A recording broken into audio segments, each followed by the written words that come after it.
मध्य पूर्व में जंग की आंच तेज है, मिसाइलें दागी जा रही हैं, समुद्र में तनाव है और दुनिया की सबसे अहम तेल लाइफलाइन स्ट्रेट ऑफ हॉर्मुज पर संकट मंडरा रहा है।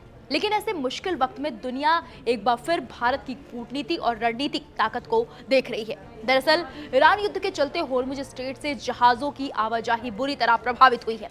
यही वो समुद्री रास्ता है जहां से दुनिया के एक बड़े हिस्से का तेल गुजरता है और भारत की ऊर्जा सुरक्षा के लिए भी ये बेहद अहम है।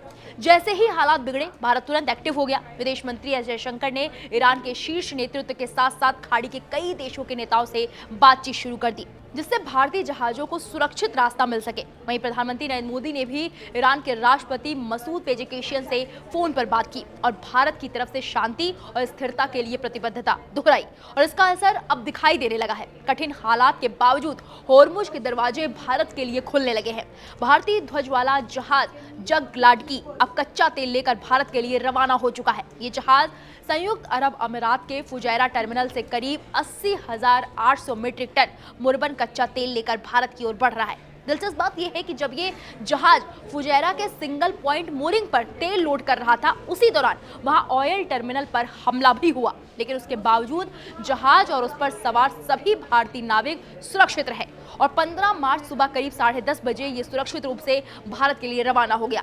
सिर्फ इतना ही नहीं, 2 और भारतीय जहाज भी इस संकट के बीच सुरक्षित तरीके से हॉर्मुज पार कर चुके हैं। एलपीजी कैरियर शिवालिक और नंदा देवी के बाद ये तीसरा जहाज भारत में एंट्री ले रहा है।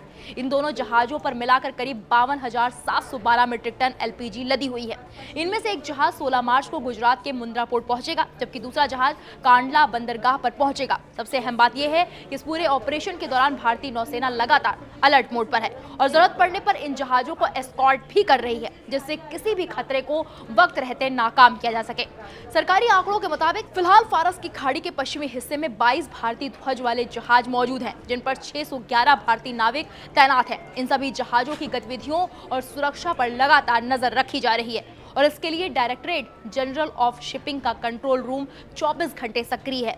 अब तक इस कंट्रोल रूम में करीब 3,000 फोन कॉल और 5,000 से ज्यादा ईमेल आ चुके हैं, जिनमें नाविकों और उनके परिवारों ने जानकारी और मदद मांगी है। सरकार का कहना है कि खाड़ी क्षेत्र में मौजूद भारतीय नाविकों की सुरक्षा सर्वोच्च प्राथमिकता है और अब तक 276 भारतीय नाविकों को सुरक्षित भारत वापस भी लाया जा चुका है। दूसरी तरफ देश के सभी बड़े बंदरगाहों को भी हाई अलर्ट मोड पर रखा गया है, जिससे समुद्री व्यापार और तेल आपूर्ति में किसी तरह की रुकावट न आए।